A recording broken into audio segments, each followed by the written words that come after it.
Bueno, el Señor puso esta semana en mi corazón esta prédica.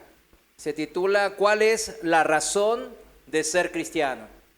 La prédica de hoy se titula ¿Cuál es la razón, el motivo de ser un cristiano? Orémonos y pongámonos en manos del Señor. Señor, te damos gracias, Padre, porque sabemos, Señor, que tú pones el querer y el poder. Ser seguidores tuyos, Señor, no es fácil, Padre, pero sabemos que tú nos has dado ese amor increíble, Padre, ese amor que has demostrado muriendo en la cruz por nosotros. Señor, te damos gracias y te pedimos que cada una de estas almas que hoy aquí se encuentran, Padre, puedan ser dirigidas hacia ese amor, en el nombre de Jesús. Amén. ¿Cuál es la prédica de hoy? ¿Cuál es la razón, el motivo de ser cristiano?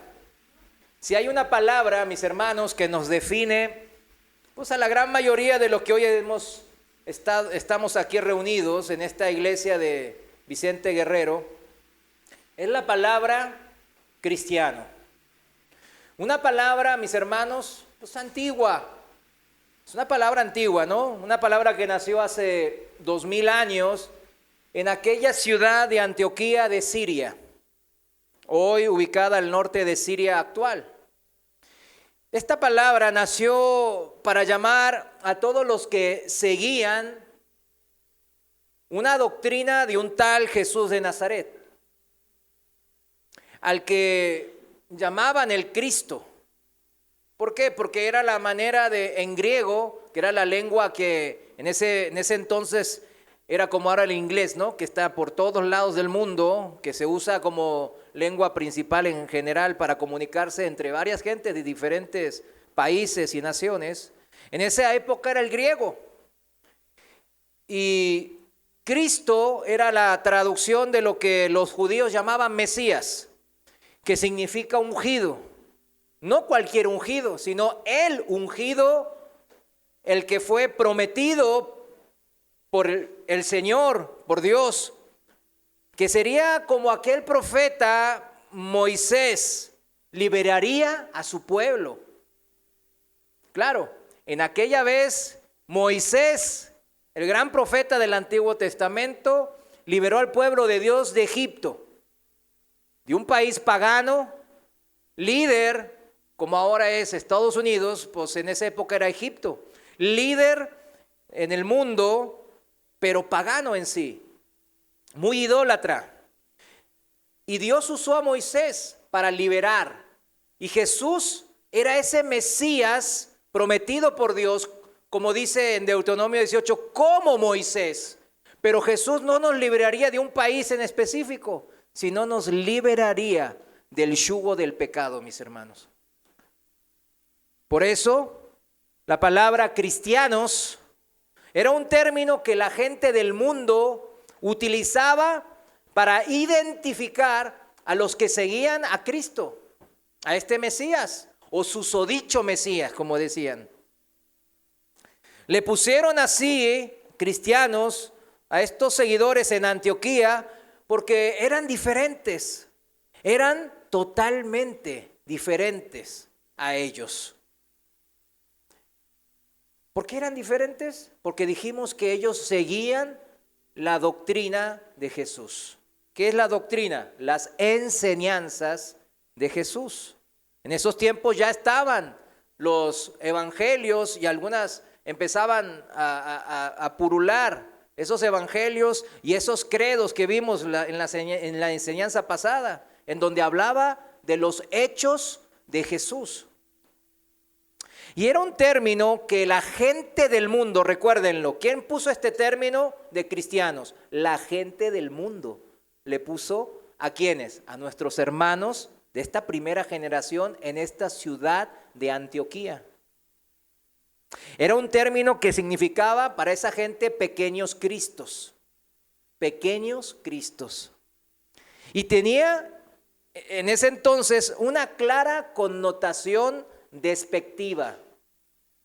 O sea, era una palabra de menosprecio hacia los que se decían seguidores de Cristo. Y marcaba o señalaba la forma en que el mundo nos veía con desprecio. ¿Cómo los veían nuestros hermanos de aquella primera generación?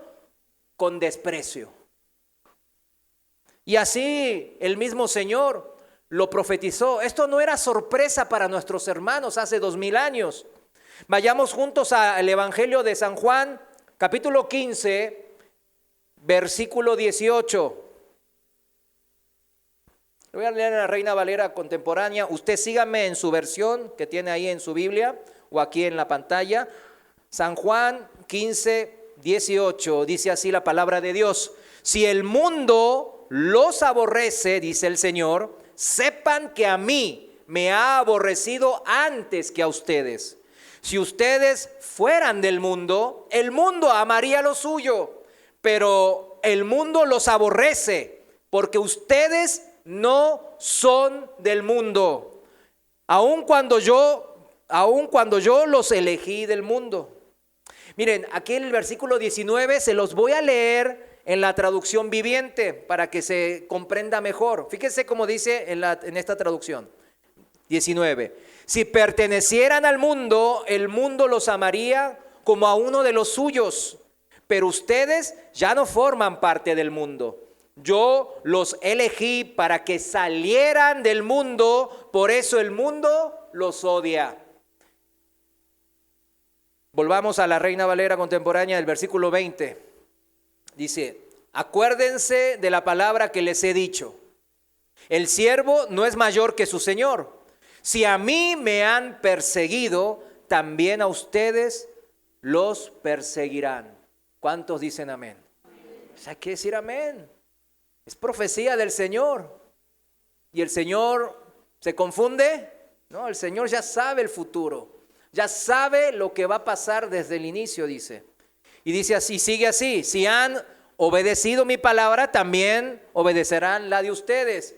Esto es algo pastoral, ¿verdad? Porque nosotros como predicadores de la verdad de Dios, de la palabra de Dios, pues no hablamos de nuestra parte. No buscamos nuestra gloria, hablamos de parte de ¿quién? Del Señor.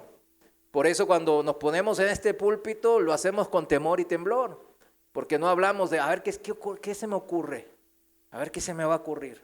No, a veces, por ejemplo, la prédica de hoy, yo tenía otra prédica preparada y me puso esta en el corazón y yo tengo que obedecer, ¿verdad? Dice, si obedezcan la palabra de la persona que viene de mi parte, el profeta dice cosas de parte de ¿quién? De Dios, no de su propia cuenta. Si viene de su propia cuenta, ¿qué dice la palabra? Pues no le hagan caso. Seguimos, 21. Pero todo esto les harán, o sea, la persecución, por causa de mi nombre, por el nombre de Jesús seremos perseguidos, porque no conocen al que me ha enviado. ¿Por qué nos van a perseguir?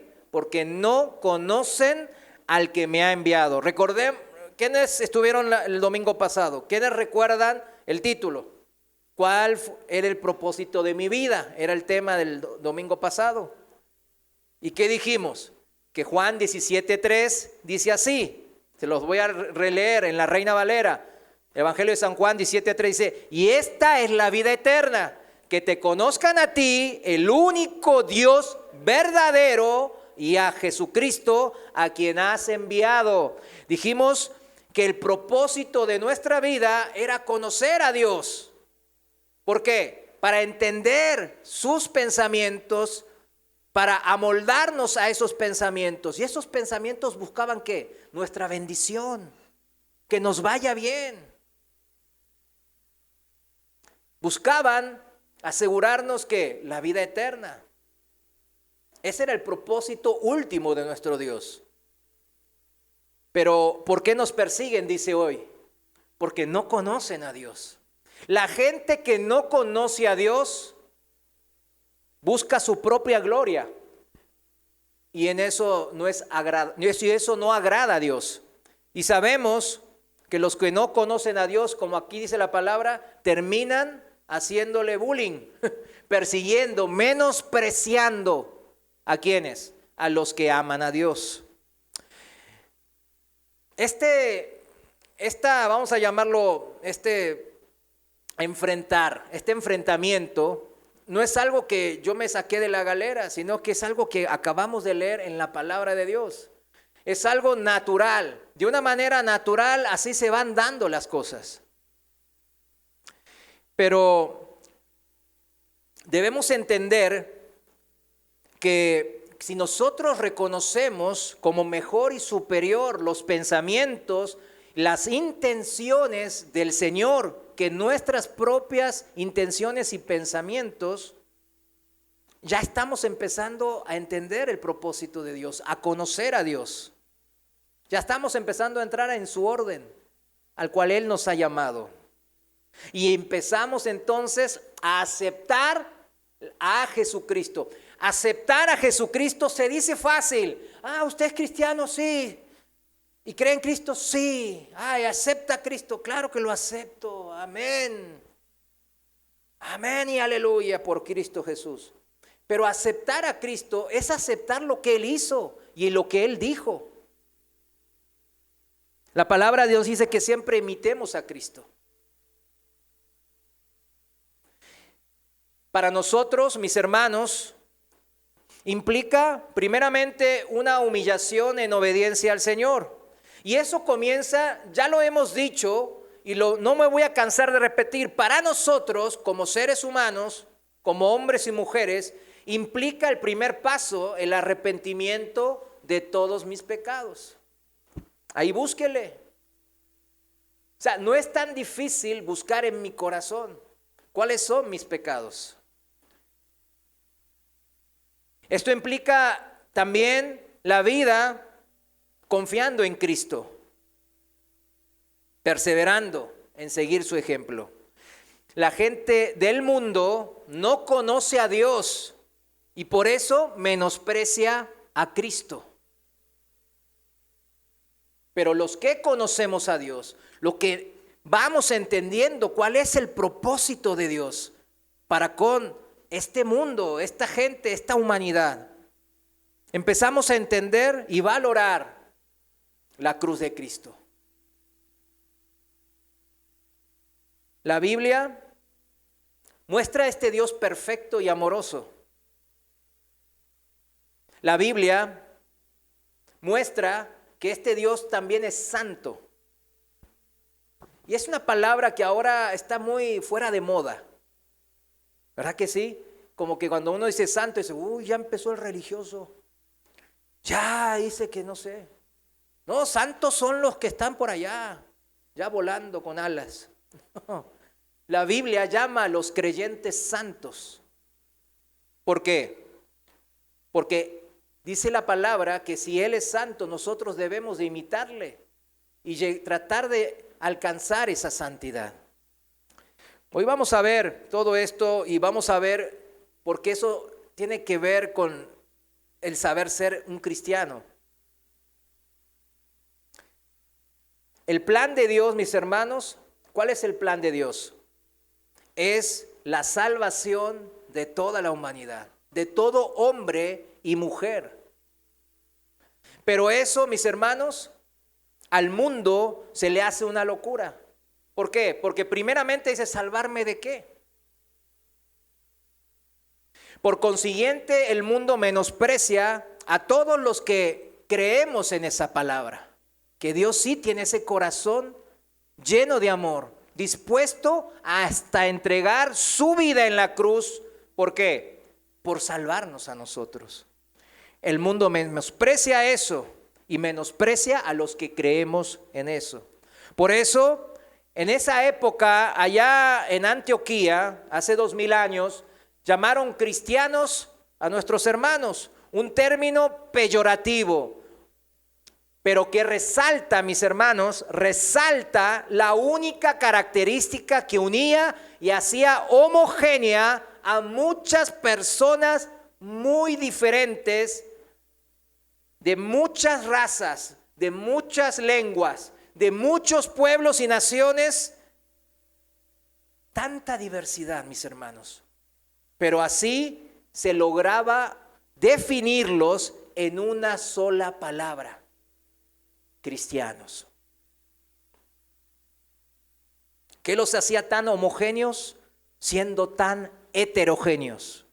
¿Qué los unía tanto que los hacía fácilmente reconocibles en tan solo una sola palabra?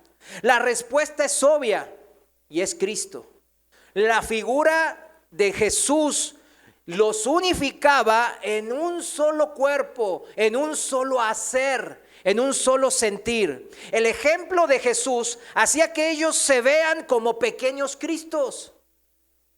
Por eso cuando iban o alguien se convertía en una familia pagana, recordemos que cuando uno dice pagano, dice, bueno, esa gente era demasiado loca, porque cuando uno estudia los libros de historia, ven qué hacían los paganos griegos. Yo sé que aquí a muchos no les gusta la historia, pero vean qué hacían los paganos griegos.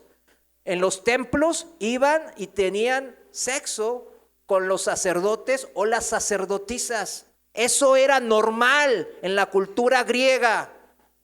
Piénsenlo ustedes ahora. De eso a decir, no, yo no puedo hacer eso ya. Todo eso es pura religión, puras obras de la carne, puro pecado que Dios aborrece. Yo no puedo hacer eso. ¿Por qué? Porque Cristo, la enseñanza de Cristo me dice que no es bueno. En la actualidad, a veces uno dice, somos muy santos comparado a esa cultura griega. Pero en la actualidad, la verdad, no está muy alejada de eso, mis hermanos. A los jóvenes de hoy, háblenles de la virginidad. Dicen, pregúntenles qué piensan de eso. ¿Por qué no les preguntan a sus hijos qué piensan? Verán que es un término que ellos dicen, no, me la tengo que sacar encima lo antes posible. ¿No es eso en la cultura griega? Que nosotros decimos, estos griegos fornicarios, depravados, inmorales. Pero ahora la inmoralidad ha llegado a niveles altísimos. La gente nomás anda pensando día y de noche en esa inmoralidad sexual. Y de todo tipo. Pero la sexual es la que está principal. ¿Sabe por qué? Porque la pornografía, mis hermanos, acentúa, magnifica eso. Deprava la mente. Y acordemos que la batalla espiritual, ¿en dónde está? En la mente. El diablo lo sabe y el diablo está ganando muchas mentes. Justamente porque están metidos ahí en el internet, viendo cosas que Dios sí sabe que están viendo. El temor de Dios es el principio de la sabiduría. Cuando usted sabe que Dios lo está viendo, inmediatamente, ¿qué pasa? Claro, en la carne, me mandaron este video y... No, pues el Señor me está viendo. ¿Qué debo de hacer? Ya sabe la respuesta. Como nuestros cristianos hermanos en Antioquía. Repasemos un poco ese contexto histórico para ver el ejemplo de estos hermanos en Antioquía de Siria. Antioquía era la tercera ciudad más grande en la época del Imperio Romano, hace 2000 años. Roma, en Italia, en Europa, vamos a decir, es la ciudad más grande de todo el Imperio Romano. Cuando uno habla del Imperio Romano, habla de todo el mundo conocido en esa época. Y después la segunda ciudad más grande era Alejandría, en Egipto, en África, ¿no?, del norte. Y la tercera, que estaba en Asia, era la ciudad justamente de Antioquía. No era una ciudad pequeña, era grandísima. Bueno, sabemos que en esa época no había tantas personas como aquí. El Imperio Romano decían que había entre 50 a 60 millones en todo ese imperio en esa época, cuando Jesús caminó en la tierra. Ahora, eran ciudades igual grandísimas, una ciudad cosmopolita donde se fusionaban muchas culturas y lenguas. Y fue justamente ahí donde por primera vez se evangelizó a los no judíos, que llamamos en la Biblia gentiles. Antes se había evangelizado, claro, en Samaria, pero los samaritanos, aunque despreciados por los judíos, porque mezclaron su sangre pura israelita con paganos, pero igual ellos eran descendientes de las 12 tribus de Israel. Y fue el diácono, ya lo sabemos en Hechos capítulo 8, 5, que el diácono Felipe fue el evangelista a Samaria. También uno puede decir que no, pero el apóstol Pedro también, ahí en Hechos capítulo 10, él evangelizó a Cornelio, que era un centurión romano, a su familia y a todos sus amigos ahí que estaban en su casa ese día, gente pagana. Pero fíjense, si leemos la Biblia bien a detalle, que es lo importante, Cornelio, que era gentil, claro, eso no lo negamos, pero ya era él un adorador de Dios cuando Pedro llegó a su casa. Él ya era un adorador del Dios de Israel. Si vamos a Hechos capítulo 10, versículo 2, dice que Cornelio lo describe de esta manera: era piadoso y temeroso de Dios con toda su casa. Imagínense, no solo él era cristiano, sino que él mantenía su casa en orden, a sus hijos, que en esa época no tenían uno o dos como ahora, tenían muchos. Así como yo o como hermano Dao, que tenemos muchos, bien muchos. Y también como hermano Edgar allá, tenemos bien muchos. Pero fíjense, él tenía esa capacidad de vivir esa vida piadosa, dice, y temerosa de Dios, en temor a Jehová, y que hacía muchos limosnas al pueblo y oraba a Dios siempre. Yo creo que hasta era mejor que muchos cristianos de esta época. Por eso se puede decir que la iglesia de Antioquía de Siria, donde la palabra de Dios fue predicada a los paganos incrédulos por primera vez, y Dios respondió dando un fuerte crecimiento, siendo así la primera iglesia donde se reunían judíos y no judíos para adorar al único Dios verdadero. Esto es un hito importante para nosotros que somos gentiles. ¿O cuántos son judíos rabínicos? Vieron que hay muchos mexicanos que se ponen la barba y el kipá y ya se creen judíos. Pero bueno, cada uno con su testirollo, ¿verdad? ¿Verdad que pues yo no sé si por allá haya alguien que diga, no, hombre, mi abuelo era Cohen. Yo tuve un amigo que era Cohen. Y yo le dije, ese apellido es judío. Él se avergonzaba del apellido que tenía, ¿no? Cohen. Y una vez yo lo averigüé y dice, no, ese apellido Cohen es de los sacerdotes tienen ese apellido. No, y se avergonzaba. No, cállate, yo no soy judío. Pero ahorita hay muchos que, pues sí, como que aunque no sean judíos, les gusta ser judíos. Miren, toda esta bendición es aquí el inicio en donde somos injertados, como dice Pablo, ¿verdad? A lo que es la vid verdadera. Nosotros aquí en Antioquía podemos ver a los primeros gentiles siendo injertados, judíos y no judíos juntos, reunidos en una sola congregación. Toda esta bendición se inició en la primera persecución masiva a los cristianos que se tenga registro. Persecución que ustedes saben que se inició con la muerte de Esteban, el diácono Esteban. Y eso provocó que muchos cristianos se dispersaran por toda Judea y Samaria y más allá, dice la palabra.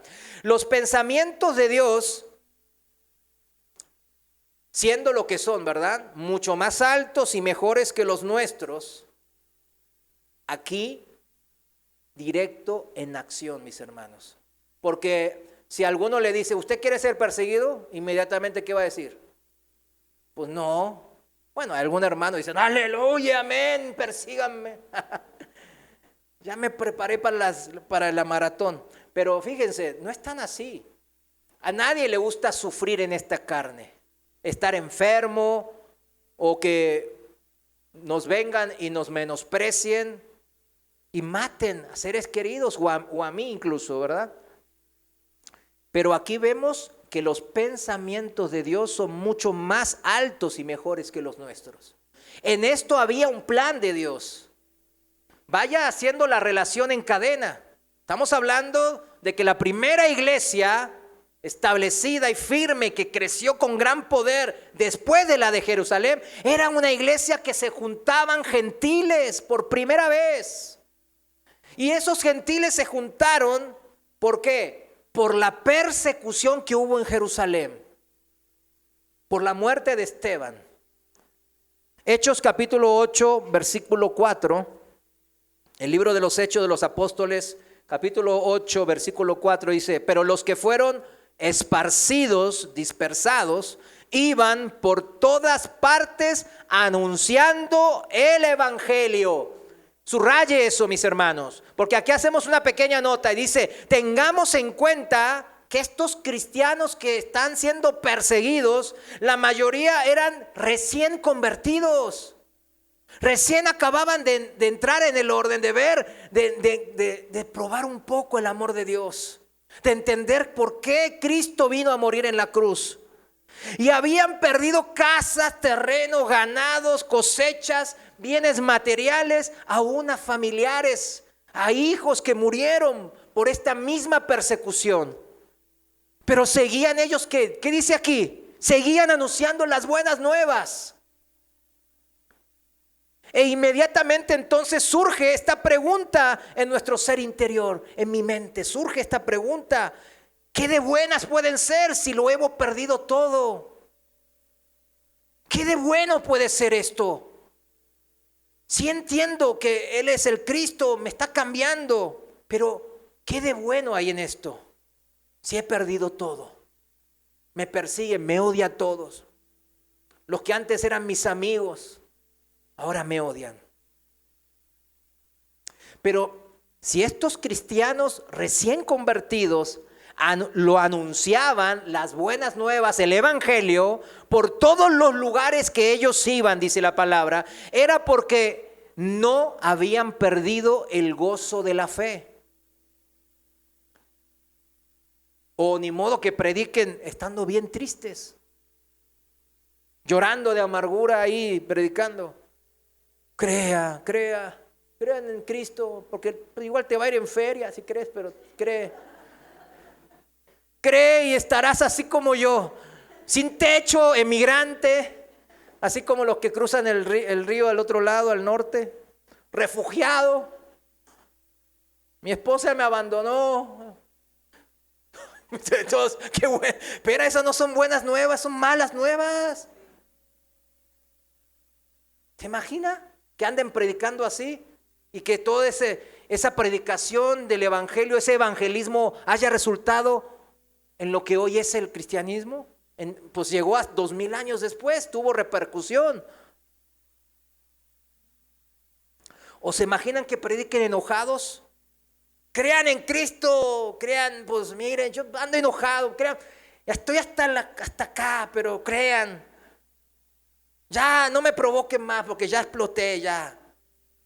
Crean, pero igual crean porque se van a ir al infierno. Crean, porque si no se van al infierno. O sea, tipo amenazante y ahí expresando todo el enojo de estando siendo perseguidos. ¿Verdad que así no iban predicando en los pueblos que ellos iban refugiándose? Claro que no. Ellos iban llenos de paz y gozo. Las circunstancias adversas, difíciles, los problemas, por más difíciles que sean, a ellos no les afectaban. ¿Cómo que no les afectaban? No les afectaban en la carne. Perdón, les afectaban en la carne, pero no les afectaban en el espíritu. Recordemos que somos 3 en 1. Que somos alma, espíritu y cuerpo. El cuerpo sufría, claro, ya no tenía techo, sufría las inclemencias, estaba por ahí lastimado, por ahí me estaba cansado de tanto correr y andar cargando a mi hijo por ahí, escapando.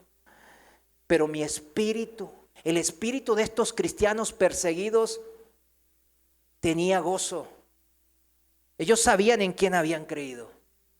En 2 Corintios capítulo 4 versículo 8, segunda epístola a los Corintios capítulo 4 versículo 8, dice ese sentir que tenían estos cristianos. Pablo lo expresa de esta manera tan hermosa, tan poética como es el apóstol Pablo. Y dice que estamos atribulados en todos, mas no angustiados, en apuros, mas no desesperados, perseguidos, mas no desamparados, derribados, pero no destruidos, llevando en el cuerpo siempre por todas partes la muerte de Jesús. Claro, el sufrimiento, las marcas de Jesús, dice Pablo en otra versión.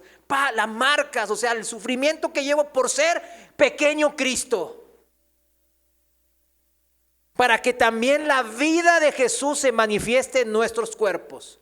La gente me va a ver todo ahí machucado, lacerado quizás, sufriendo, claro, sufriéndola, pero en mis ojos va a haber gozo, va a haber determinación, va a haber valor, coraje, valentía. Versículo 11 dice, porque nosotros que vivimos siempre estamos entregados a muerte por causa de Jesús, para que también la vida de Jesús se manifieste en nuestra carne mortal. De manera que la muerte actúa en nosotros y en nosotros la vida. O sea, esta muerte que dice Pablo en otra versión, en otros pasajes, dice que él va muriendo poco a poco por llevar el evangelio, Pablo. Pero eso da vida. ¿A quién da vida? A los que escuchan la palabra de Dios, el evangelio, las buenas nuevas. A ellos les da vida, nueva vida en Cristo. El sufrimiento por las pruebas y las tribulaciones resultan en vida en mi espíritu, que va madurando mi fe. Y en nuevos convertidos, los que escuchan estas buenas nuevas, al ver que esta gente es un pequeño Cristo. Ellos no lo entienden, claro, les parece una locura, pero dicen, híjole, espérame, algo tienen, algo diferente tienen. Volvamos al libro de los Hechos de los Apóstoles en capítulo 11, versículo 19. Y seguimos la historia y dice que esta gente que fue perseguida desde Jerusalén y fue esparcida por la persecución para cumplir un propósito divino, pensamiento alto de Dios, que era seguir predicando hasta lo último de la tierra, como Él había mandado en la gran comisión a los apóstoles. Les habían dicho, vayan hasta lo último de la tierra, pero ¿dónde estaban ellos? Todavía estaban en Jerusalén. Entonces Dios dijo, ya es el tiempo, los voy a mandar. ¿Y cómo los mandó? Les puso ahí la mochila, ahí está tu lechita, tu agüita, tu cafecito, mijito, vete, con buen Boy Scouts. No, ¿cómo los mandó? Persecución. Chequen bien cómo es el mover en Cristo, cómo es el mover de Dios en la iglesia. Porque cuando Dios los manda y llegan a Antioquía, estos cristianos perseguidos, recién conversos, causaron gran impacto en la vida de la gente de este pueblo pagano que estaba en esta ciudad cosmopolita. ¿Por qué? Porque realmente ellos llegaron y iluminaron y fueron sal, cambiaron la esencia del sabor de la vida de la gente de ahí. No era que llegaron y bueno, pongo una iglesia, repartieron folletos, vengan a la iglesia, den sus ofrendas, sean buenitos, sean buenos, no maldigan y que Dios les bendiga. No era eso. ¿Se dan cuenta que eso no era un método? ¿Qué mejor testimonio que alguien en medio de tanto sufrimiento esté predicando las buenas nuevas con gozo para impactar en la vida de estos incrédulos y estos paganos griegos? Hechos 11:19 dice, mientras tanto, los que habían sido dispersados por la persecución que se desató por causa de Esteban, Llegaron hasta Fenicia, Chipre y Antioquía, y hablaban de las buenas noticias solamente a los judíos. Versículo 20. Pero había entre ellos unos varones de Chipre y de Cirene, los cuales cuando entraron en Antioquía hablaron también a los griegos, anunciando el evangelio del Señor Jesús. Y la mano del Señor estaba con ellos, y gran número creyó y se convirtió al Señor. La evangelización de los gentiles comenzaba. Una evangelización que ha llegado a nosotros, a nuestros días, hasta el siglo XXI, 20 siglos después. Versículo 22, llegó la noticia de estas cosas a oídos de la iglesia que estaba en Jerusalén, donde estaban los apóstoles, y enviaron a Bernabé que fuese hasta Antioquía. Fíjense el contexto aquí también. Aquí influyó mucho la historia de conversión de Cornelio y sus familias y allegados por el apóstol Pedro. El trasfondo se relata ahí mismo en el contexto inmediato anterior, ahí en este capítulo 11, después vaya y léalo, donde al principio, fíjense, en la primera iglesia, la de Jerusalén, estaba el apóstol Pedro, ¿y qué hicieron? Le reclamaban a Pedro, oye, ¿por qué entraste a la casa de un gentil? O sea, para que entienda el contexto de esto que estaba pasando en Antioquía.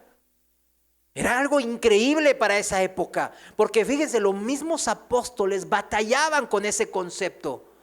Le reclamaban a Pedro, el apóstol, ¿por qué estaba en la casa de un pagano? ¿Qué hacías ahí? Le estaban reclamando. Imagínense los pastores de ahora, en las iglesias de ahora, que le reclame su congregación. Yo soy el ungido de Dios y no tocarás. O sea, yo me imagino que nada que ver con lo que es bíblico. ¿Sí me entiende cómo se está desviando y desvirtuando la iglesia? Pedro aguantó y esperó y después dijo y empezó a ¿qué? A citar los hechos y el mover del Espíritu Santo que le llevaba a la casa de Cornelio. Y si vamos unos versículos atrás, Pedro termina ese relato de conversión de Cornelio y su casa cuando llegó el Espíritu Santo como aquel día de Pentecostés con los apóstoles y los demás discípulos en Hechos capítulo 2. O sea, y él dice, Pedro dice, ¿quién soy yo para oponerme a Dios? Y ahí en el versículo 18, en Hechos capítulo 11, si vamos un poquito atrás, dice así, al oír esto que Pedro decía, ¿quién soy yo para oponerme a Dios? Al oír esto, ellos, o sea, todos los demás apóstoles y discípulos, los que estuvieron con Jesús en su ministerio, se callaron y glorificaron a Dios. Decían, así que Dios también les ha concedido a los no judíos la oportunidad de arrepentirse para que tengan vida. Y la palabra clave aquí, ¿qué es? Arrepentirse. Arrepentirse. Siempre cuando uno quiere entrar en el orden de Dios, ser hijo de Dios, la palabra clave siempre va a ser arrepentirse, mis hermanos, porque somos pecadores. No hay uno ni un solo justo, mis hermanos, dice el Señor. Somos pecadores, todos. Y por eso necesitamos arrepentirnos. Porque es necesario arrepentirse de pecado para tener vida eterna. No importa ahora, como estamos viendo, qué pasaporte tengamos, de qué nación o lengua o raza seamos, sino cómo nos acercamos a Dios. Eso es lo importante. ¿Cómo yo me acerco a Dios? Yo soy el gran ungido, yo hice esto, di limosnas, soy el que más ofrenda en la iglesia. Yo ayudé a mi vecino, lo saqué adelante a mi hermano, yo mantengo a mis padres. ¿Así? No, humillado. Dios nos quiere humillados.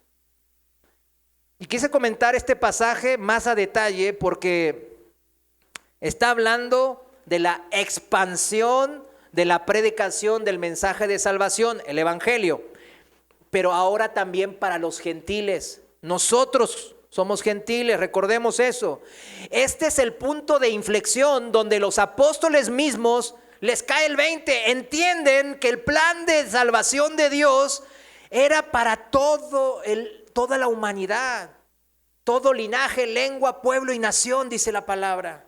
Desde la antigüedad siempre fue el mismo plan, claro, en varias etapas.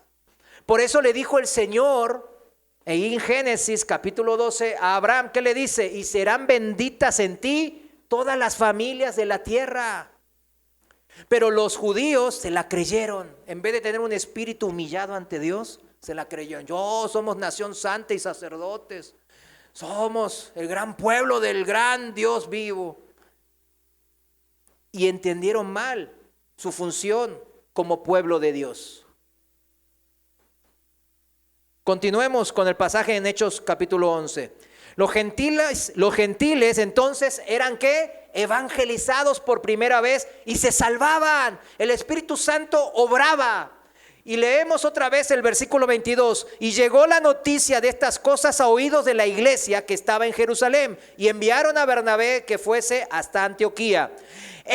Cuando llegó y vio la gracia de Dios, se regocijó y exhortó a todos a que con propósito de corazón permaneciesen fieles al Señor. ¿Qué vio Bernabé? Vio la gracia de Dios, dice. La gracia de Dios se puede ver ¿en qué? En lo que nosotros estamos haciendo. Bernabé llegó y estaba una fiesta. Una fiesta, era un desorden, allá peleándose, acá haciendo lo que quieren, allá hablando mal del otro hermano que estaba de este lado. Y Bernabé dijo, ay, vio la gracia de Dios aquí. ¿Verdad que no? Vio la gracia de Dios. Dijo, wow, esta gente ha entendido cuál es el ejemplo de Cristo. La obra de salvación los vio en el corazón de esos gentiles, en su día a día. Habían recibido el don del Espíritu Santo y habían pasado de muerte a vida. Habían nacido de nuevo. No otro nacimiento en la carne, como decía Nicodemo, sino un nacimiento del Espíritu de Dios. Una vida nueva espiritual. Y esto es muy importante, porque en la carne no vamos a poder vean en nosotros la gracia de Dios, como Bernabé lo vio en aquellos hermanos en Antioquía. ¿Cómo es entonces que pueden ver la gracia de Dios en nuestras vidas?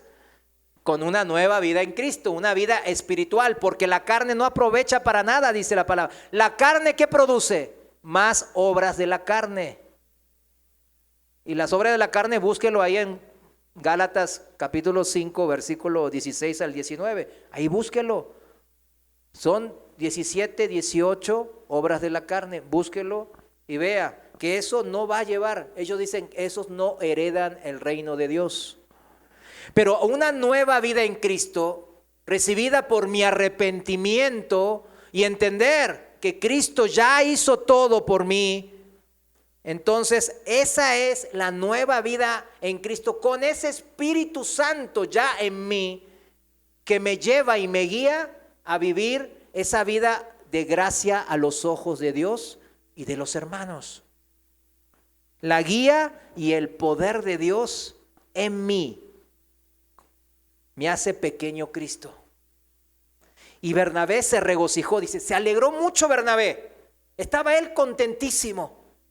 Pero luego es de sumo interés lo que relata la palabra que hizo Bernabé después de ver esa vida que se veía la gracia de Dios en todos los hermanos. Ya, ¿qué hizo? Les aplaudió. Muy bien. Gloria a Dios. No, fíjense bien lo que hizo Bernabé. Bernabé exhortó a los que recibieron el don del Espíritu de Dios.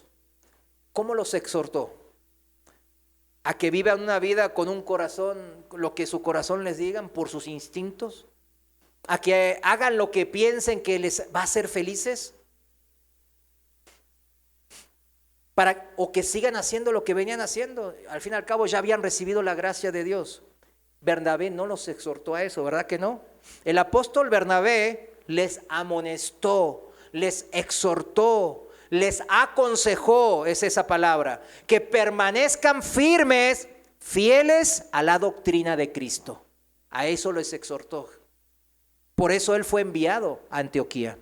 En el versículo 24 dice: porque Bernabé era varón bueno y lleno del Espíritu Santo y de fe, y una gran multitud fue agregada al Señor. Ahora, los cristianos modernos, si se les exhorta a una vida de perseverancia en la fe, que dejen las obras de la carne, que vivan en santidad, ¿qué pasa? Huyen de eso. Cristianos. Aquí en esta congregación han llegado muchos. Yo creo que son más los que llegaron y ya no están, ¿verdad que sí?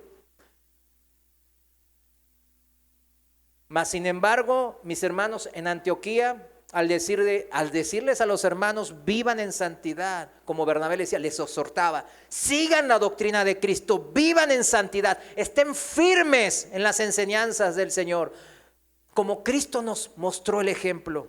¿En qué pasaba ellos? Más y más se convertían, más y más vivían en santidad, hasta el punto que una gran multitud llegaba a los pies de Cristo, decía. Era contagioso, mis hermanos. La santidad es contagiosa también. ¿Cuánto debemos de meditar y recapacitar en esto, mis amados hermanos?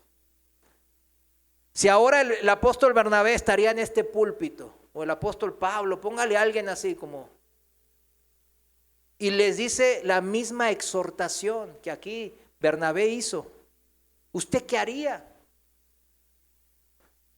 Mucho dependerá esta respuesta de si sabe cuál es la verdadera razón, el verdadero motivo de que usted es cristiano. Versículo 25 dice así, sigue la historia y dice: después fue Bernabé a Tarso para buscar a Saulo, a Pablo, y hallándole le trajo a Antioquía. Y se congregaron allí todo un año con la iglesia y enseñaron a mucha gente. Y a los discípulos se les llamó cristianos por primera vez en Antioquía. Estos cristianos en Antioquía fueron evangelizados por una primera generación de discípulos que sufrieron persecución. Y ellos mismos sufrieron tribulaciones y persecución también. Bajo este contexto creció la iglesia en esa ciudad. La historia se repite una y otra vez. El cristianismo, cuando sufrió persecución, creció sobre la sana doctrina ¿de qué? De correr la carrera de la fe hasta la muerte, no hasta donde me convenga, no hasta donde, hasta aquí, yo creo que hasta aquí ya es suficiente. Es hasta la muerte, mis hermanos. El vivir en santidad, porque Dios es santo, ¿hasta dónde es? Hasta tratar de alcanzar la santidad de Dios. ¿Cuándo la vamos a alcanzar? Pues nunca en esta vida. Pero a eso nos llama el Señor. Pero cuando la iglesia no sufrió persecución, la historia nos demuestra que entonces fue la iglesia la que desde una posición dominante ejerció la persecución a los no creyentes. El ejemplo, por ejemplo, el emperador romano Teodosio, o sea, es un emperador posterior a Constantino. Constantino no hizo oficial el cristianismo en el Imperio Romano, pero él empezó a hacerlo oficial. Pero el que lo hizo oficial fueron varias décadas después, en el año 380 después de Cristo, con el emperador Teodosio. Él proclamó al cristianismo la religión oficial del Imperio Romano. Pero no tardó mucho la iglesia ahora sí, de pasar de ser perseguida, ¿a qué? A perseguir a los susodichos disidentes y herejes. Cristo nos llamó ¿a qué? ¿A perseguir a los disidentes y a los que no piensan como Cristo? Claro que no. En los tiempos de las cruzadas practicaban la guerra santa. Vamos a acabar con los musulmanes inconversos. ¿Eso era el sentir en Cristo? Claro que no. Al igual que los judíos, la iglesia es la que más ha perseguido a lo largo de los siglos a los judíos. Ni hablar de lo que hizo la iglesia al llegar a las Américas. ¿Con quién? Con los indígenas, con los nativos de acá. Por la fuerza los evangelizaron. Esa no es la manera. Cuando el cristianismo fue perseguido, creció en madurez espiritual y en número. ¿Por qué cree usted, mis hermanos? Porque la vida cristiana es así también por esencia. Se crece en el sufrimiento. Se crece bajo el peso de las pruebas y de las tribulaciones. Hasta así se podría generalizar a la vida misma. Decir que superar dificultades, pruebas, problemas nos hace más fuertes, y es cierto, en esencia, la naturaleza humana que Dios creó, así la hizo. Pero la vida espiritual en Cristo, así es también. Se crece bajo el peso de las pruebas y de las tribulaciones, mis hermanos. Primera de Pedro, capítulo 1, versículo 5. Primera de Pedro, capítulo 1, versículo 5. Lo voy a leer en la traducción Dios habla hoy. Versículo 5 dice así: por la fe que ustedes tienen en Dios, Él los protege con su poder para que alcancen la salvación que tiene preparada, la cual dará a conocer en los tiempos últimos. Por esta razón están ustedes llenos de alegría. Subrayen eso. Por esta razón están llenos de alegría, como estaban los cristianos perseguidos que estamos hablando, aun cuando sea necesario que durante un poco de tiempo pasen por muchas pruebas, batallas, problemas, tribulaciones. Versículo 7, porque la fe de ustedes es como el oro, su calidad debe ser probada por medio del fuego. La fe que resiste la prueba vale mucho más que el oro, el cual se puede destruir. De manera que la fe de ustedes, al ser así probada, merece aprobación, gloria y honor cuando Jesucristo aparezca. La fe que nos hace cristianos, mis hermanos, debe ser entonces probada, pasada por fuego. ¿Qué fuego? El fuego de las tribulaciones, de las dificultades, de las enfermedades, de los problemas económicos, etcétera, etcétera, de esta vida. ¿Cuántos dicen amén? Amén. El apóstol Pablo también sigue sobre esta misma línea de ideas que mencionaba el apóstol Pedro. Vayamos ahora a Romanos capítulo 5, versículo 3. Y lo voy a leer en la traducción viviente, y dice así la palabra en el versículo 3. Romanos 5:3, traducción viviente, dice así: también nos alegramos, vuelva a subrayar eso, ¿también qué? Nos alegramos. ¿Qué decía Pedro? También estamos gozosos al enfrentar pruebas y dificultades, porque sabemos que nos ayudan a desarrollar resistencia. Y la resistencia desarrolla firmeza de carácter. Y el carácter fortalece nuestra esperanza segura de salvación. ¿Cuántos quieren que sus hijos sean de un carácter firme? Amén. Todos. ¿Cuántos quieren que su esposo o su esposa tenga un carácter firme? Amén. Pues hay que enfrentar pruebas y dificultades, dice la palabra. Porque en base a eso desarrollamos esa resistencia, esa capacidad de resistir, y eso nos desarrolla la firmeza de mi carácter. que hace que me permanezca firme en mi esperanza segura. ¿Qué es esa esperanza segura de salvación?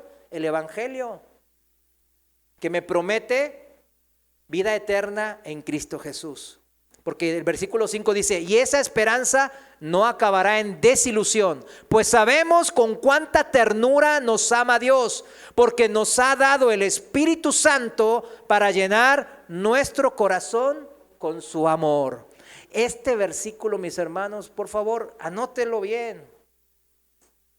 ¿Cuál es? Aquí está, ¿cuál es la razón de ser un cristiano? La verdad, no es nada agradable así a simple vista como lo pintan en las escrituras. Estamos leyéndolo. Estamos leyendo que irremediablemente debemos de pasar ¿sobre qué? Sobre el fuego de las pruebas, sobre el yugo de las tribulaciones. La respuesta, mis hermanos, a cuál es la razón, el motivo de ser cristianos, a pesar de estas pruebas y dificultades, mis hermanos, a pesar de eso, es por lo que justamente aquí tanto el apóstol Pedro como el apóstol Pablo nos están enseñando. Pablo lo menciona bien claro y nos dice, ¿por qué? Porque sabemos con cuánta ternura nos ama Dios. Un cristiano sabe cuán grande es el amor de Dios. Y ese amor no está dirigido a sí mismo. ¿A dónde está dirigido? El amor siempre se dirige a otra persona. ¿Sabían eso, verdad? El amor no se dirige, el amor propio, el amor que se dirige a sí mismo, eso no es amor. Lea la definición de amor en 1 Corintios 13. El amor todo lo entrega, dice, todo lo da. ¿A quién? Al otro. Por eso el amor de Dios, el amor ágape perfecto de Cristo, es el que entrega todo por nosotros. Y el cristiano es el que entiende ese amor, mis hermanos. Por eso digo, entiende la cruz, porque Cristo ahí lo demostró su amor. Con cuánta ternura nos ama Dios, y Él nos ha enviado al Espíritu Santo para llenar nuestro corazón con su amor. No es un amor que se queda solamente en el conocimiento, mis hermanos. Entiendo que la Biblia dice, oh bueno, tengo que nacer de nuevo, ¿cómo es? Me arrepiento y creo en Cristo, y hay un conocimiento. Pero tengo que empezar a dejarme guiar por ese amor que mora en mí, el que me he arrepentido y he creído en Cristo, y ahora el Dios mora en mí, dice la palabra. Y ahora ese amor me va a guiar. Dios es amor y ese amor me va a guiar para que ese amor sea demostrado y pueda ser yo llamado como esos hermanos allá en Antioquía, pequeño Cristo.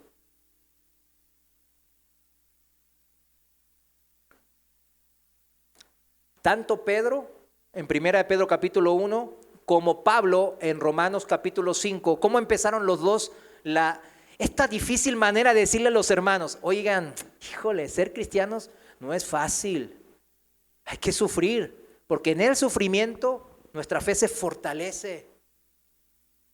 En el sufrimiento podemos demostrar que amamos a Dios. Pero ¿cómo empiezan los dos? Nos dice que el cristiano tiene alegría, gozo. Los dos empiezan igual. ¿Cómo tenemos alegría y gozo a pesar de esa situación de dificultad? Porque nos mantenemos y aferramos al amor de Dios. Es imposible dividirlo eso.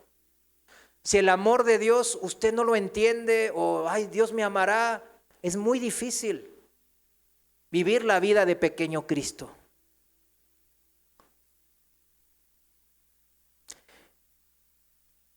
Los que conocemos a Dios significa conocemos ese amor que derramó en mí en la cruz. Conozco su amor derramado en la cruz, no ya por lo que leí solamente en la Biblia, en la palabra de Dios que me transformó, claro, sino porque su amor también fue derramado en mi corazón cuando recibí el don del Espíritu Santo. Ese amor derramado en la cruz fue derramado en mi corazón, en mi ser interior también. ¿Para qué? Para poder repartirlo. El amor no se acaba. Ustedes saben que el amor se acaba. No, es que si reparto mucho amor se me va a acabar. Ya ando bien bajito de amor. Me tengo que recargar pilas, Mis hermanos, el amor es ilimitado. A veces decimos, el amor, Dios es amor, ¿no? Dios es más grande que el universo que creó. Claro.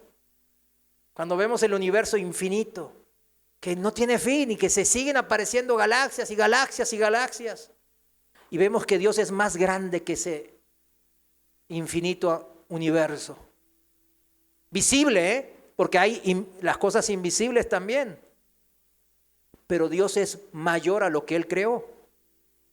Y como Dios es amor, su amor es así de grande. Y ese amor se demostró en la figura de Cristo. Y de ese amor nosotros fuimos derramados por medio del Espíritu Santo en nuestro corazón. ¿Qué vamos a hacer, mis hermanos? ¿Qué vamos a hacer? Gálatas 5:22, con esto terminamos.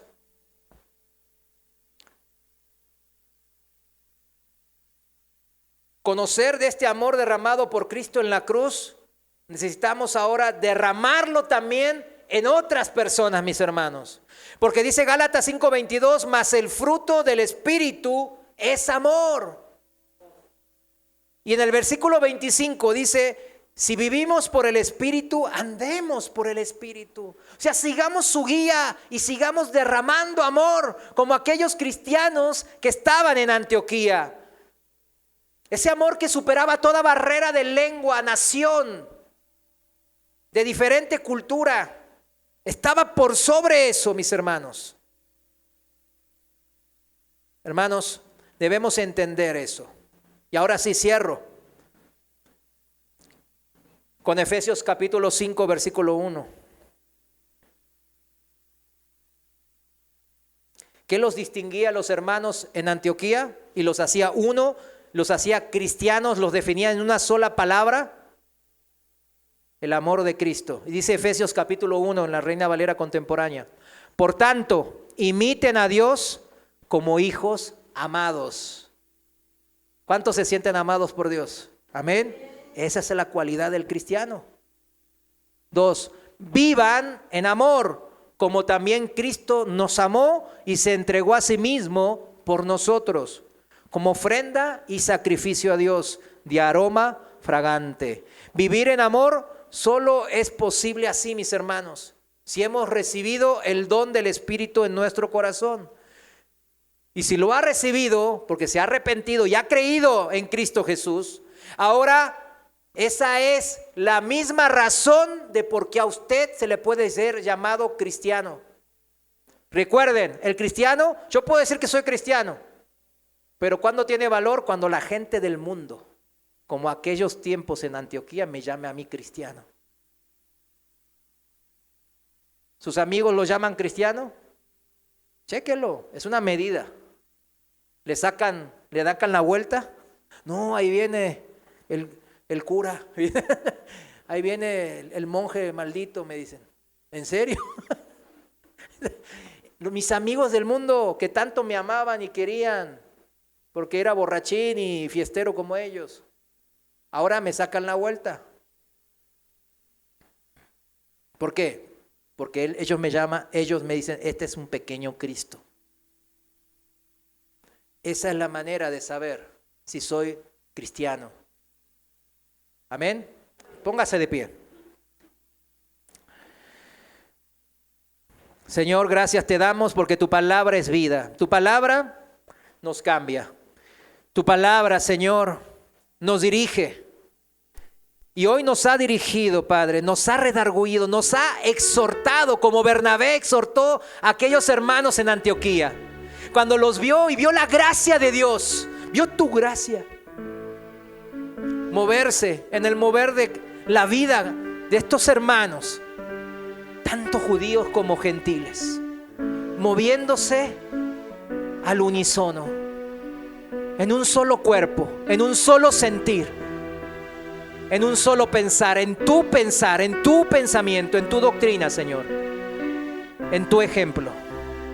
Y es así como ellos lograron poder ser llamados por la gente incrédula, la gente del mundo, pequeños Cristos. Señor, Queremos seguir ese ejemplo, Padre. Tu ejemplo. El ejemplo que dejaron aquellos hermanos en la antigüedad. De que a pesar de ser perseguidos, ellos no fueron derrotados ni destruidos. Porque mantenían el gozo, sabiendo cuánto nos has amado y nos amas, Señor. Señor, ayúdanos a mantenernos en ese amor. Y así como fue derramado en nosotros tanto amor, derramarlo también nosotros en nuestras familias y a todos que tú nos pongas alrededor de nosotros. En el nombre de Jesús, te damos gracias. Amén.